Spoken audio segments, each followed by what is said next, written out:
Just when you think the new Nissan Qashqai has the market all sewn up again, the Suzuki S-Cross comes along at under €30,000 and says, hello, I can do it all, but cheaper. Soz. This is the brand new S-Cross. We haven't had it, I'd call it an S-Class. We haven't had it in Ireland, so it's going to complete the lineup with stuff like the Vitara and the Swift and the Jimny. I loved the Jimny. You can see my video review of that, it's elsewhere on the channel. This is kind of like a family car with a family boot, family roof rails, family-friendly front grille in case it hits pedestrians, and all the tech and safety you want in a car, in a manual or an automatic, a 1.4 petrol, for less than 30 grand. We kind of have to check this out, don't we? Welcome to Nobby on Cars, and if you haven't hit subscribe yet, please do. So a little walk around of the car, very distinctive front grille. I love that chrome strip just across the top of the grille there. Ride clearance is reasonably good, but as you can see from the little bit of muck that's gone on down here, you could have some ground clearance issues if you weren't careful. I think it's one of the best looking cars Suzuki have made actually, because it really kind of has done the crossover thing very, very well. Roof rails, nice spec on the front, nice grille on the front. Colour obviously mightn't be up to everyone's taste, but you know, that's just a subjective thing. Great big bold statements gone across the back here. It's kind of RAV4-ish, a little bit here.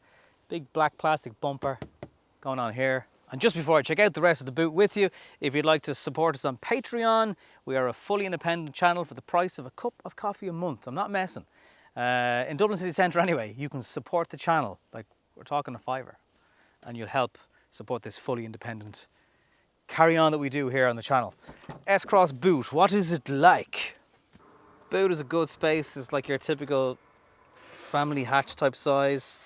You've got an extra layer here that can slide out and be adjusted, give you more depth. You've got shopping hooks just here, and under again is there, okay, so there's no spare wheel, but you do have gunk, a Continental tube of gunk. Loads and loads of head heights, as you can see in there. Plenty of room for rear passengers. Loads of adjustment in the headrests for those aforementioned rear passengers. It is odd that the back of the armrest has no charging points at all for your rear passengers. That might annoy some people. Rear legroom, however, is very good. I've got big boots on, they can fit underneath the seat, and just your general legroom, there's loads of it. And the same with the head height.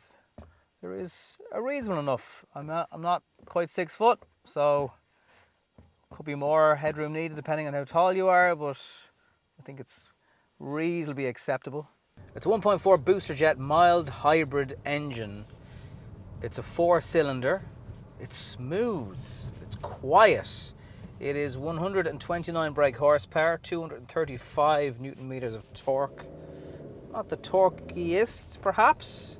We've got a 6-speed manual gearbox going on here. You can get an automatic. Of course you can. Do not operate your unit while driving. Never operate your unit while you're driving, I suppose, is the message there. We're returning 44.7 miles per gallon. For those of you watching in the UK, I know you like that number. And actually, for once, I'm going to convert it into our European way of doing things in the screen, on the screen. I like the visibility, first impressions, loads of glass and space around. I've got driving aids everywhere. I've got blind spot. I've got nice adjustment in the steering wheel, tons of controls everywhere. Feels like there's plenty of gadgets to keep gadget people happy. One of the biggest upgrades is just that floating tablet style display. It looks like about an 8-inch job. Steering wheel I like. There's a lot of physical buttons on it. Control your phone, your cruise. There's radar, cruise control. Again, think of the price of this car. Very, very competitive. Manual gearbox there. Just beyond that then your climate controls, and down there you have USB and physical flicky switches for your low and high heated seats. More physical buttons. It's a trend, it's a thing. You can control a lot of your safety stuff, your engine stop start. Also down here we have physical dials, a little bit of digital going on in the center. This all feels, I mean, in some ways, yes, these shortcut buttons are familiar, but you've got a DAB radio, connect your USB and your Bluetooth here. I'm not seeing nav, but obviously you can do your CarPlay with that. You can pair your devices, add a device. That's all quite easy to do. And yeah, it's quite a straightforward. Obviously a lot of space around here, and the actual physical screen is a bit smaller there. And then your nav for people who like physical buttons. You've got all kinds of physical buttons going on here. Bit of storage for cups and a handbrake, an actual handbrake. Also an armrest here that slides. After you're done sliding, there's extra space under the armrest for keeping things down here. It's actually quite deep. Good job. Good levels of feedback through the steering wheel, actually. Wasn't necessarily expecting that.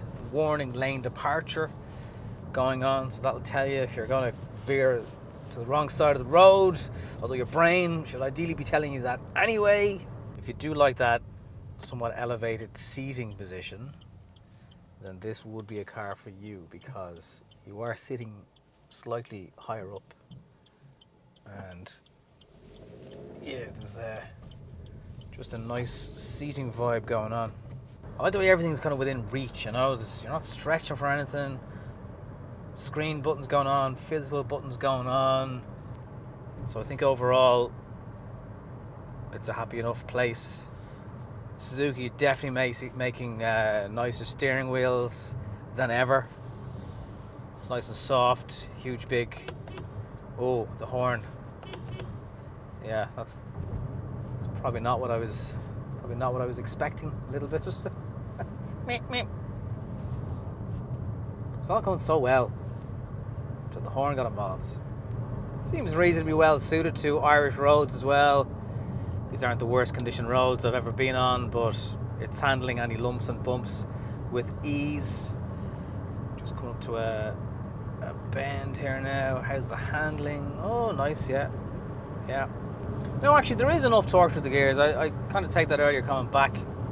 Acceleration is brisk enough, and I don't think you'd be left wanting, especially, you know, once you're in the right gear. Whoop. And for the size of, you know, that higher up seating position and just higher up vibe of the car in general, I think it's coping with bumps and bends very well. It's a lovely spot of the world down here, actually. This is near Newcastle.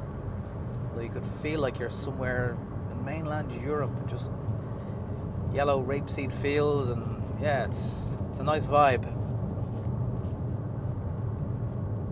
I think it would be an easy car to drive. Good sitting position, loads of safety stuff is standard that you just, for that price, you know, it's a very competitive offering. And a lot of cars at this price sometimes mightn't have the sixth gear. This does. It takes the pain and the noise out of motorway driving a little bit. That's going to be part of your ownership of the car. Overall, happy out.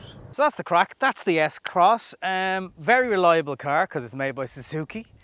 It's a way of life, they say. At this price, it's going to be very hard to kind of look beyond it, or at least have a look at it and compare it to what else is on the market that can do the same thing, but might cost you a little bit more money. Comments, questions, thoughts, likes, subs. It's all going on down here. Thank you very much for watching. I'll see you soon.